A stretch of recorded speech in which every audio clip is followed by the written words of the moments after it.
E a realidade en Galiza é a dun país que con 2.700.000 habitantes ten 35.000 núcleos de poboación. 35.000 núcleos de poboación.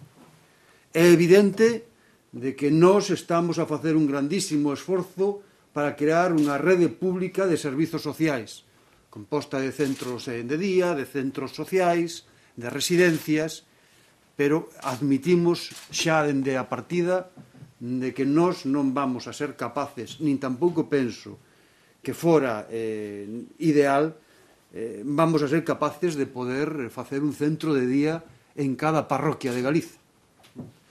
Nin vamos a ser capaces, nin é posible, nin é desexable. O que sí queremos é que aqueles que se fagan, e nós queremos que ao final de todo este proceso en Galiza sexa tan normal que nun concello haxa un centro de día como ese xa é normal que haxa un centro de saúde. E nós o que queremos é que, independentemente de onde este ubicado o centro de día ou centro social, todos os cidadáns adscritos a ese termo territorial podan acceder a ese servizo. E iso só se fai dun xeito, con transporte público.